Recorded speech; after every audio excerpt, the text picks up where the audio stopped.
Netherlands நாட்டின் இலங்கை மற்றும் மாலைத்தீவுகளுக்கான துணை தூதுவர் ஆலிவியர் ஃபிராஸ் திருகோணமலை மாவட்டத்தின் வெருகல் பிரதேச செயலகத்திற்கு இன்று வியாழக்கிழமை 19ஆம் தேதி விஜயம் செய்தார்.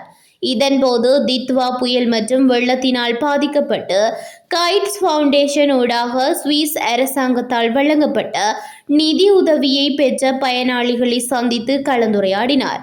இதில் வெருகல் பிரதேச செயலாளர் எம்.ஏ. அனஸ் அவர்களும் கலந்து கொண்டார். கடந்த தித்வா புயலினால் பாதிக்கப்பட்ட வெருகல் பிரதேச செயலக பிரிவில் உள்ள சுமார் 500 பயனாளிகளுக்கு சுவிஸ் அரசாங்கத்தினால் தலா 27,000 ரூபாய் பணம் வைப்பிலிடப்பட்டிருந்தது. சுவிஸ் அரசாங்கத்தின் நிதி உதவியுடன் வெருகல் பிரதேச செயலகம் ஊடாக பயனாளிகள் தெரிவு செய்யப்பட்டு பயனாளிகளின் வங்கிக் கணக்குகளுக்கே இப்பணம் வைப்பிலிடப்பட்டுள்ளது.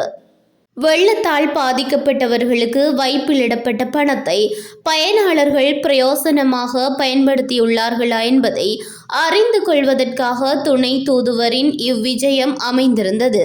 இதன்போது பயனாளர்கள் உதவி செய்தமைக்கு நன்றிகளை தெரிவித்ததோடு தமது கோரிக்கைகளையும் முன்வைத்திருந்தமை குறிப்பிடத்தக்கது.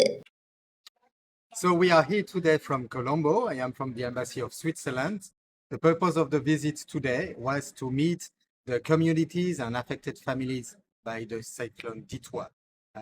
Following the cyclone in December, the Swiss government provided a cash transfer to three districts in Trincomalee region, and we had the chance today to hear how the family have been using that cash for immediate recovery. So thank you for welcoming us in this region, in this district. We were happy to see all smiling faces and happy people despite the difficult circumstances. Yesterday, governor meet. No, what the reason? Yesterday we met the governor. We paid a courtesy visit to the governor, and the topic was to discuss with him the Swiss collaboration in Trincomalee and to hear from him as well what are the challenging in Trincomalee he is working on.